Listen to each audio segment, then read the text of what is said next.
Selamat datang di channel Educam Ganesha. Sebelum mulai, mohon diperhatikan 3 hal berikut.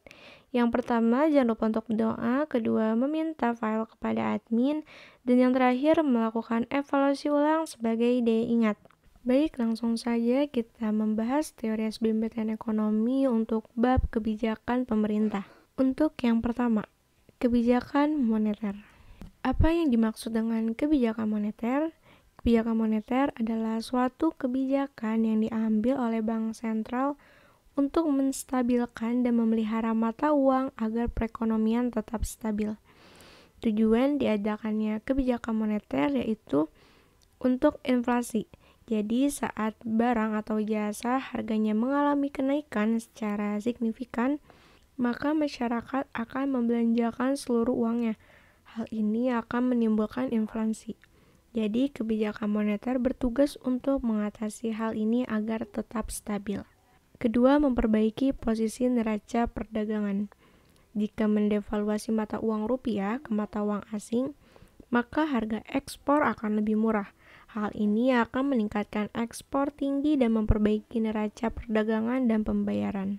Ketiga, yaitu menstabilkan perekonomian. Uang yang beredar harus imbang dengan barang dan jasa yang tersedia agar perekonomian tetap stabil. Dan yang terakhir yaitu membuka lapangan kerja. Jika perekonomian stabil, banyak investor yang akan melakukan investasi. Hal ini akan menimbulkan pembukaan lapangan kerja baru. Selanjutnya, jenis kebijakan moneter. Jenis kebijakan moneter dibagi menjadi dua nih, ada kebijakan moneter ekspansif dengan kebijakan moneter kontraktif. Apa sih perbedaan kedua jenis kebijakan moneter ini? Untuk yang pertama, kebijakan moneter ekspansif ini adalah kebijakan pemerintah untuk menambah jumlah uang yang beredar atau disebut juga kebijakan uang longgar. Tujuannya untuk mengatasi deflasi. Sedangkan kebijakan moneter kontraktif ialah kebijakan pemerintah untuk mengurangi jumlah uang yang beredar atau disebut juga kebijakan uang ketat dengan bertujuan untuk mengatasi inflasi. Jadi kebijakan moneter ekspansif untuk mengatasi deflasi, sedangkan kebijakan moneter kontraktif untuk mengatasi inflasi. Selanjutnya yaitu instrumen kebijakan moneter.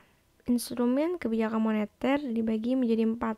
Yang pertama, kebijakan operasi pasar terbuka.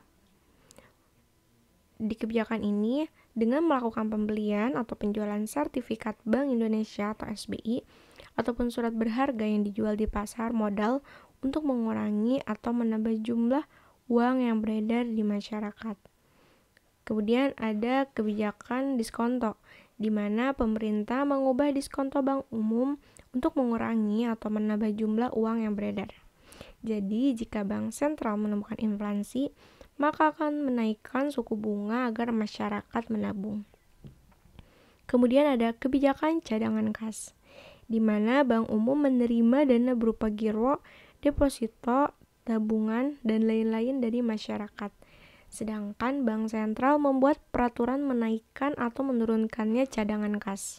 Yang terakhir ada penyesuaian tingkat suku bunga, di mana suku bunga yang diberikan kepada bank sentral kepada bank berupa pinjaman jangka pendek. Hal ini dapat menyebabkan bank menaikkan suku bunga, sehingga biaya pinjaman dalam perekonomian akan naik dan uang yang beredar akan berkurang. Selanjutnya, cara kebijakan moneter. Cara kebijakan moneter dibagi menjadi 2, kebijakan langsung dengan kebijakan tidak langsung. Untuk kebijakan langsung, yaitu seperti mencetak uang, membuat aturan bank, himbauan moral atau moral suasion, atau memotong nilai yang berefek turunnya daya beli uang, serta melikuidasi bank, mengurangi dikit uang tetapi tidak menurunkan daya beli uang, dan mengambil ahli bank. Sedangkan kebijakan tidak langsung yang pertama ada open market operation, atau menjual atau membeli sertifikat BI. Kemudian ada politik diskonto, di mana menaikkan atau menurunkan suku bunga. Ketiga ada cadangan kas, menaikkan atau menurunkan giro wajib minimum. Dan yang terakhir pagu kredit, yaitu mempersulit atau mempermudah pengajuan kredit. Selanjutnya anggaran pendapatan dan belanja negara atau APBN. APBN adalah data terperinci mengenai pengeluaran dan pendapatan negara untuk mencapai tujuan dalam kurun waktu tertentu, biasanya 1 tahun sekali. Nah, di mana APBN ini memiliki fungsi.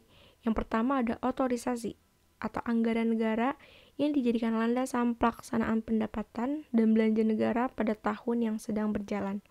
Kemudian ada perencanaan, yaitu jika anggaran belanja sudah selesai, maka negara bisa membuat rancangan kegiatan untuk mendukung pembelanjaan tersebut. Dilanjutkan dengan pengawasan, yaitu pembuatan rencana anggaran pembelanjaan dijadikan pedoman untuk menilai segala aktivitas penyelenggaraan pemerintah sesuai dengan yang sudah ditetapkan.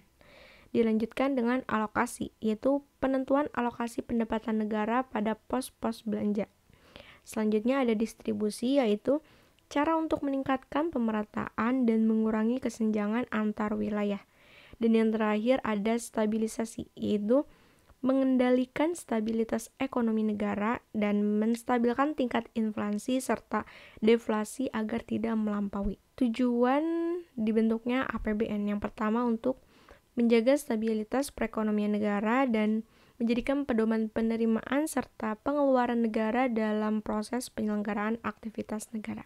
Kemudian adanya komponen untuk pembentukan APBN. Yang pertama ada penerimaan negara, di mana bersumber dari pajak, bukan pajak, hibah dari dalam ataupun luar negeri. Kemudian ada belanja negara, yaitu pengeluaran negara untuk menyelenggarakan fungsinya. Dan yang terakhir ada pembiayaan untuk mengatasi surplus atau defisit anggaran suatu negara. Dilanjutkan dengan anggaran pendapatan dan belanja daerah atau APBD. APBD adalah rancangan keuangan tahunan daerah yang telah disetujui oleh Dewan Perwakilan Rakyat Daerah atau DPRD. APBD ini mempunyai fungsi yang pertama ada otorisasi, yaitu anggaran daerah dijadikan pedoman dasar pemerintah daerah untuk menerapkan pendapatan dan belanja untuk 1 tahun. Kemudian ada perencanaan, yaitu anggaran daerah dijadikan sebagai pedoman untuk menyelenggarakan aktivitas pemerintah pada tahun yang berlangsung. Selanjutnya ada pengawasan, yaitu APBD dijadikan sebagai tolak ukur keberhasilan dan kegagalan pemerintah dalam menyelenggarakan pemerintahannya. Kemudian ada alokasi, yaitu pedoman alokasi yang harus dijalankan pemerintah daerah.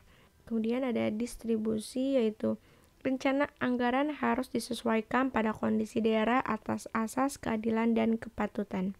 Dan yang terakhir ada stabilisasi, yaitu alat memelihara kestabilan perekonomian daerah. Adapun tujuan dibentuknya APBD yang pertama untuk membantu pemerintah mencapai tujuan fiskal, kemudian membantu koordinasi di lingkungan yang ada di pemerintah. Ketiga, membantu efisiensi penyediaan pelayanan publik secara adil dan merata. 4, memprioritaskan pembelanjaan belanja daerah. 5, transparansi penggunaan dana bagi pemerintah daerah kepada masyarakat dan mempertanggungjawabkan kepada Dewan Perwakilan Daerah. Selanjutnya yaitu adanya kebijakan fiskal. Kebijakan fiskal ini yaitu di mana suatu kebijakan pemerintah untuk mengarahkan dan mengelola perekonomian lebih baik melalui pengelolaan penerimaan dan pengeluaran negara.